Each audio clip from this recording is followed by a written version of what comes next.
ગાંધીનગર જિલ્લા sector 7 police સ્ટેશનમાં ગુનાહિત ટોળકી બનાવી ગુના આચરતા 6 ટોળકી વિરુદ્ધ ગુસ્સીટો ગુના દાખલ કરવામાં આવેલ છે.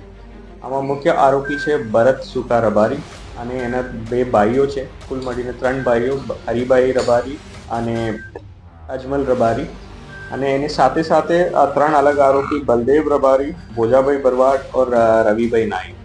ये 6 ने विरुद्ध काले रात्रे सेक्टर 7 પોલીસ સ્ટેશનમાં ગુના દાખલ કરવામાં આવેલ છે અને હાલ પોલીસ અજમલભાઈને ધરપકડ કરી છે અને 3 આરોપી અત્યારે પાટણ જેલમાં જ્યુડિશિયલ કસ્ટડીમાં છે.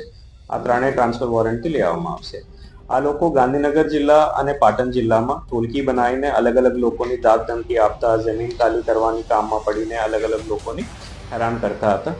અત્યાર સુધી મુખ્ય આરોપીને વિરુદ્ધ 8 ગુના દાખલ કરવામાં આવેલ છે 2016 થી 2026 સુધી. બીજા આરોપીના વિરુદ્ધ પણ 2 થી વધારે ગુના દાખલ છે. પોલીસ પાસે એ પણ માહિતી છે કે ઘણી બધા લોકો સાથે આ લોકો અલગ અલગ તરીકા સે હેરાનગતિ પહોંચવામાં આવેલ છે. તો કોઈ પણ ત્રાહિત વ્યક્તિ છે, કોઈ ડર વગર LCB 1 ઓફિસ અથવા DYSP ગાંધીનગર તપાસ સંભાળે છે એની પાસે આવીને રજૂઆત કરશે તો બીજી ગુના પણ દાખલ કરી શકશે.